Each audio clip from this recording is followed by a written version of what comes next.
Hey guys, welcome back to this channel. In this video I'll be showing you guys how you can create a 3-layered video in VN.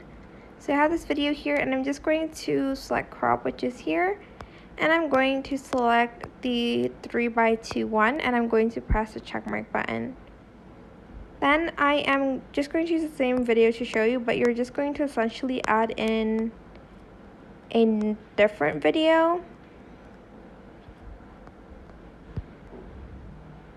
Where's that duplicate button? I feel like it was somewhere here.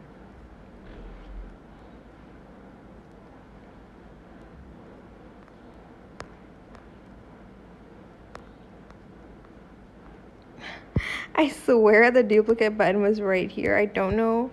Oh, okay. There it is. I'm just going to scroll to the left here and I'm going to find the forward and I'm going to select forward.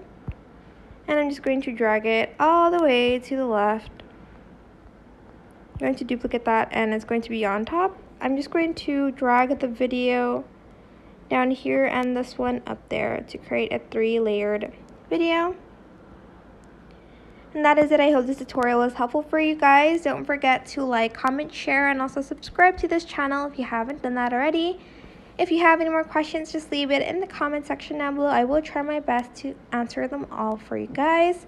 And if you found this video helpful, please click the thanks button as well. That is it. Thank you so much for watching. Bye!